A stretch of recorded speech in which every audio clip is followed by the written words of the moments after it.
Gazette du Togo, une vision sur l'actualité togolaise et sur le monde.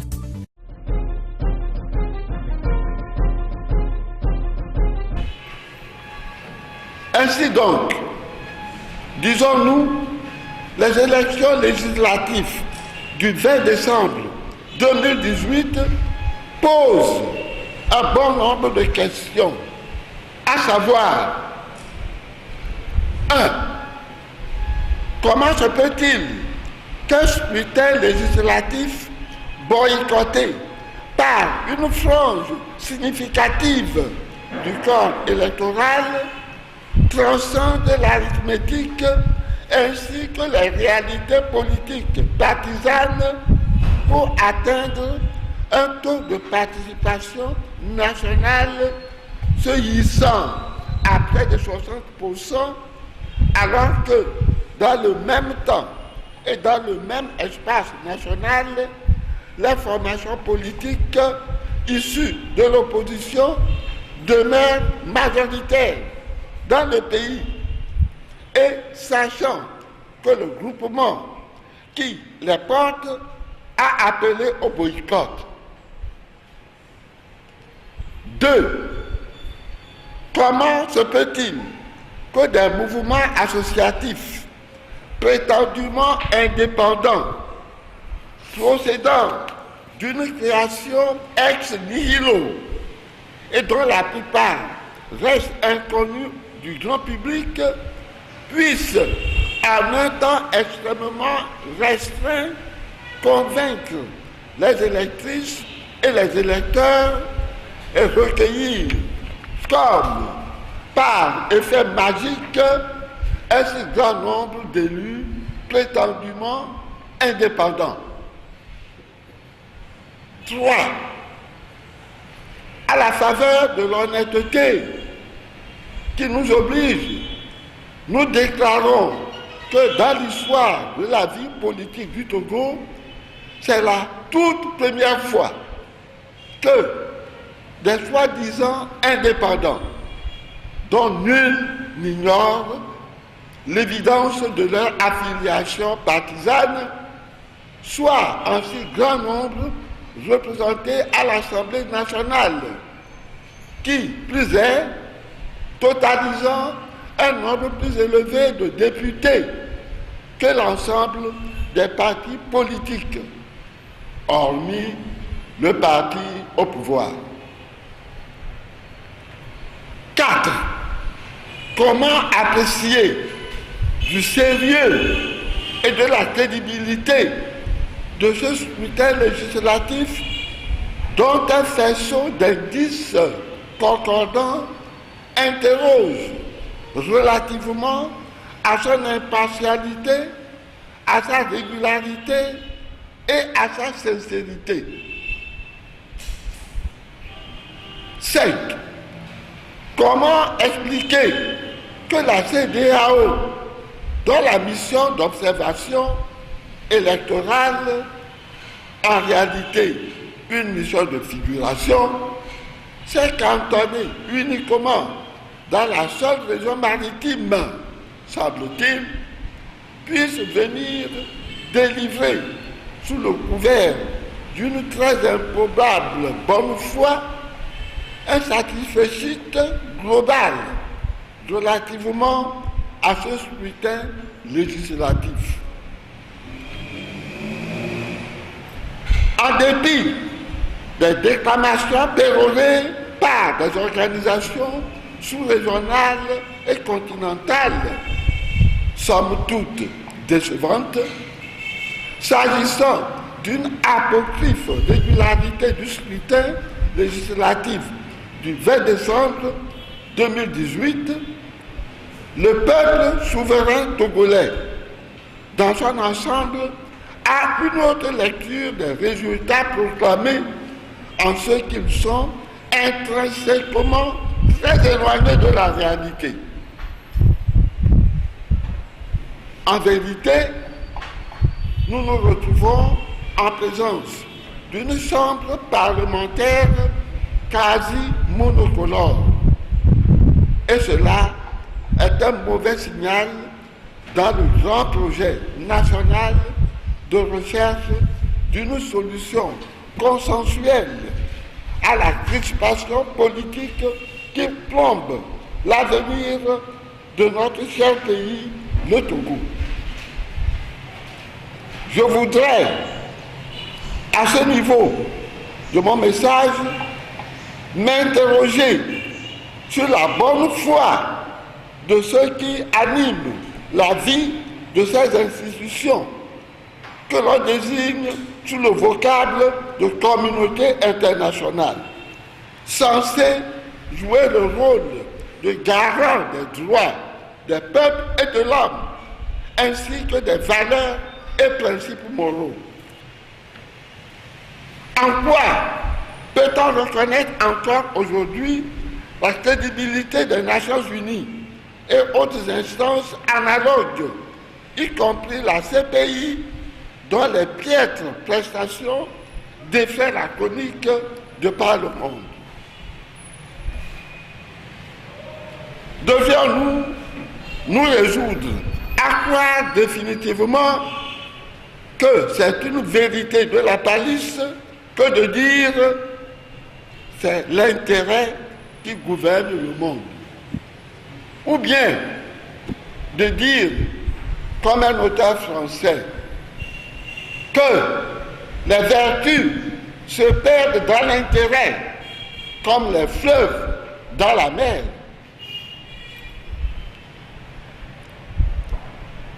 Qu'il n'y a plus d'instance d'arbitrage supranational digne de ce nom, et donc incorruptible.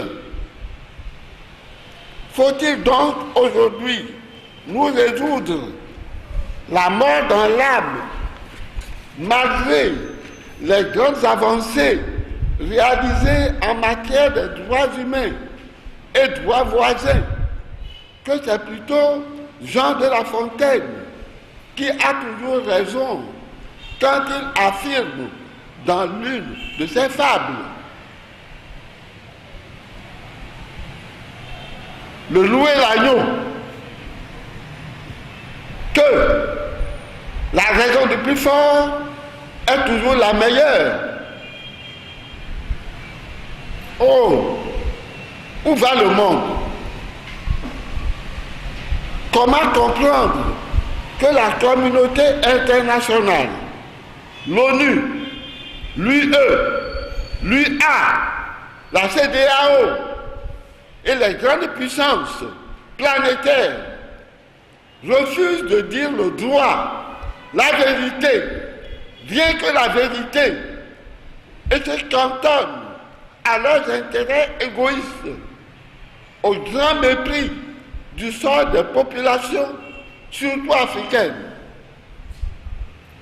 Pourquoi joue-t-elle à ce vilain jeu de deux poids, deux mesures dans la gestion des contentieux majoritairement électoraux qui encourent un peu partout sur le continent noir et ailleurs dans les jeunes démocraties du monde? Que dire alors sur notre cas particulier, où l'on observe une sorte de complicité séculière ayant pour objectif avoué de maintenir le peuple sous le joug dictatorial d'une seule famille, pour peu qu'elles aient les mains libres pour piller les richesses de notre pays? Le mutisme des uns et les déclarations hâtives des autres dans le sens de la reconnaissance du caractère régulier du scrutin du 20 décembre 2018 en est la preuve palpable. La formule classique cinglante la plus usitée en la matière pour les plus diplomatiques étant: nous prenons acte de la réélection de... quelle impertinence! Le vieux prélat, moribond que je suis, regardez mon bâton, se permet d'élever du haut de cette tribune une vive protestation contre ces pratiques avilissantes, dignes d'une époque révolue, et donne un géant carton rouge à toutes les institutions qui se reconnaissent sous le vocable de communauté internationale, coupables de pareils actes. Je profite de la parenthèse pour saluer le rôle combien louable et admirable joué par la CENCO, Conférence épiscopale nationale du Congo, dans le processus électoral de la RDC, qui a fortement contribué à la manifestation de la vérité et mise à nu les manœuvres macabres de la communauté internationale. Il s'agit là d'un bel exemple d'implication citoyenne positive du clergé dans la vie sociopolitique de son pays, en vue de la sauvegarde de la justice, de l'équité et de la vérité des urnes. J'invite par la même occasion notre CET, Conférence épiscopale du Togo, à s'inspirer du modèle congolais pour s'engager résolument dans la recherche de solutions hardies de sortie de crise de notre cher pays, dont la plupart des électeurs, y compris ma propre personne, est sans carte électorale et ne pourra pas ainsi participer au local et à la présidentielle qui pointe comme un rouleau compresseur à l'horizon. L'Église reste désormais le dernier et unique rempart crédible pour les populations en désarroi de nos pays qui espèrent malgré tout le jour de leur entrée solennelle en terre de Canaan. Nous n'avons pas le droit de les décevoir. Le Seigneur notre Dieu nous en tiendra rigueur. Il est grand temps que les élites africaines prennent conscience de cette injurieuse injustice et prennent leurs responsabilités à bras le corps pour remettre les choses à leur borne et due place. Il y va de l'avenir du continent et de chacun des pays qui le composent. Car j'en ai la ferme conviction, l'Afrique de demain sera le prochain pôle de développement et d'attraction, ou ne le sera pas. Le pape François, dans son message cité plus haut, la recherche dit, je le cite, la recherche du pouvoir à tout prix porte à des abus et à des injustices. Chez nous, le scrutin législatif du 20 décembre 2018 en fut la preuve la plus tangible et la plus cinglante illustration. Les formations politiques qui, au mépris des conditions contestables dans lesquelles se déroulèrent la campagne électorale et le scrutin législatif, s'y sont néanmoins engagés, furent incontestablement et impitoyablement humiliés, y compris l'UFC, l'Union des forces du changement, pourtant membre de la coalition gouvernementale. Le visage crispé du gouvernement qui en est issu en dit long sur la ferme intention des gouvernants à ne concéder aucune ouverture et à tout conserver pour eux seuls. C'est bien dommage.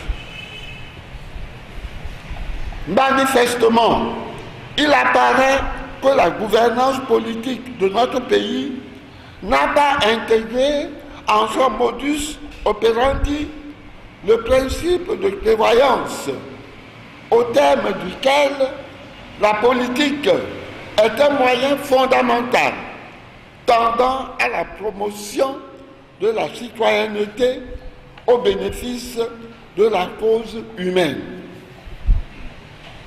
Mais, quand il n'est pas perçu comme un service pour l'intérêt général et par destination au bénéfice de la collectivité nationale, elle peut devenir un instrument d'oppression, de marginalisation et parfois de destruction. Les classiques du pouvoir, du régime au pouvoir, reconnus invétérés dans leurs mauvaises habitudes de la maison, devenus hostiles au conseil et institutions magistérielles des évêques et à toute forme culturelle de libération spirituelle, tiennent en otage, sous influence maléfique, le chef de l'État. Ils tomberont, tôt ou tard, sous les coups terribles des châtiments divins.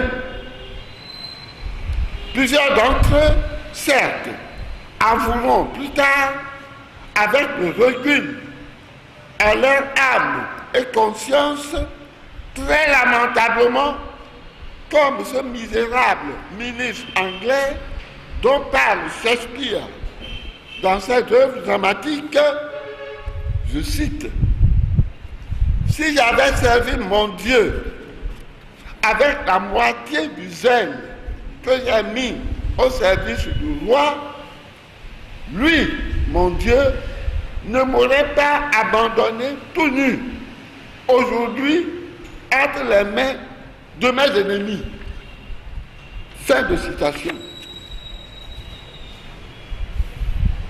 À présent que la formation politique au pouvoir concentre entre ses mains la totalité des moyens pour conduire les réformes attendues par le peuple togolais, il lui revient de conduire les modifications constitutionnelles et institutionnelles de manière républicaine, car la majorité du peuple togolais aspire à une alternance pacifique à très brève échéance. C'est pourquoi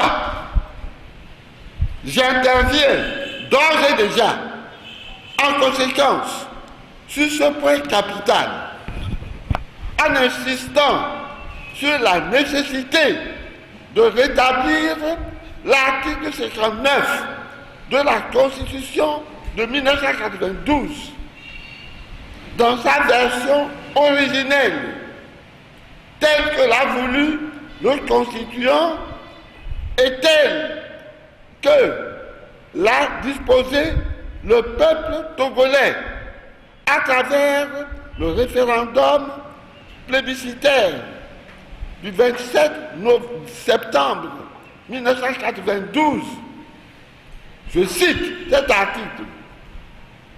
Le président de la République est élu au suffrage universel direct pour un mandat de 5 ans, renouvelable une seule fois.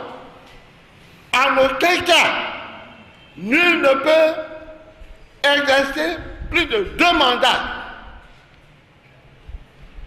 Fin de citation.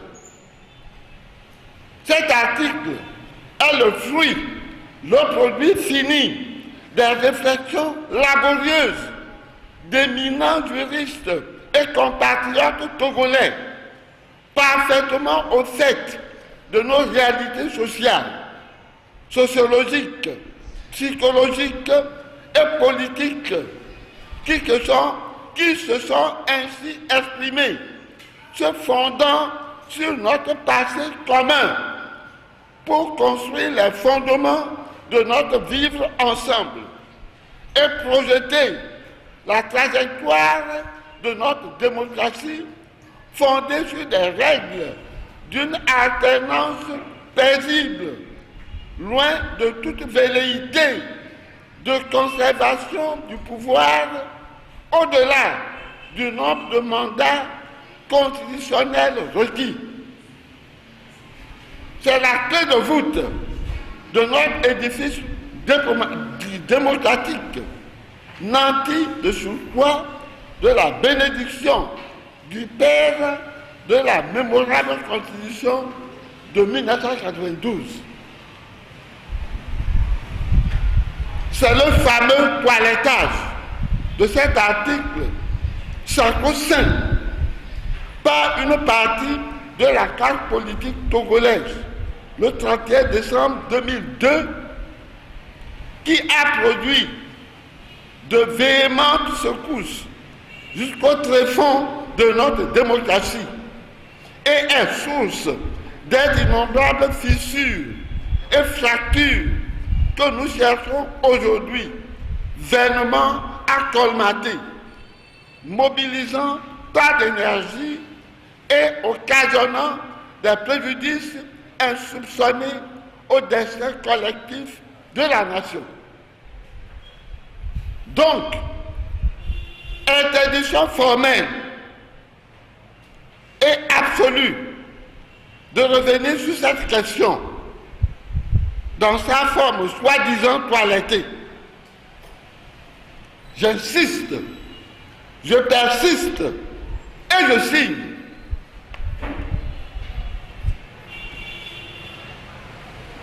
L'occasion faisant le larron, je voudrais renouveler mon vif souhait que de notre merveilleux hymne national, source de mobilisation et de dynamique du vivre ensemble, soit enfin enlevé toute trace du spectre de la mort. Pour avoir encore vécu récemment dans notre cher pays une histoire si sanglante et mouvementée, notre préférence doit être résolument et pour toujours la vie. Au lieu de vainquons ou mourons, mais dans la dignité, proclamons désirer vaincre l'adversité à tout prix et vivre pour le service du bien commun au bénéfice de la nation. Convaincus au plus profond de nous-mêmes que rien ne vaut la vie et que dans la dure bataille de la vie, l'engagement constant, l'effort et la détermination conduisent irrémédiablement à la victoire. C'est la foi qui produit le miracle et non le contraire. Chantons désormais, vainquons et vivons tous dans la dignité. Vainquons et vivons tous dans la dignité. Je répète, vainquons et vivons tous dans la dignité. C'est la restitution et le pardon sublime du passé et l'engagement héroïque pour le bien commun de la fraternité vitalement racheté. Désormais, qu'aucun Togolais, plus jamais, ne verse le sang d'une sœur, d'un frère togolais ou d'un autre être humain. Les paroles de l'hymne ont été composées par Monseigneur Doucet, mon grand frère dans l'épiscopat. Je suis son successeur. Il sera content que je corrige ce point. La Gazette du Togo, une vision sur l'actualité togolaise et sur le monde. Rejoignez-nous sur le www.lagazettedutogo.com ou sur nos comptes Facebook, Twitter et YouTube. Pour tout contact, écrivez à contact@lagazettedutogo.com ou appelez le 92 80 88 53. La Gazette du Togo, c'est l'information en continu.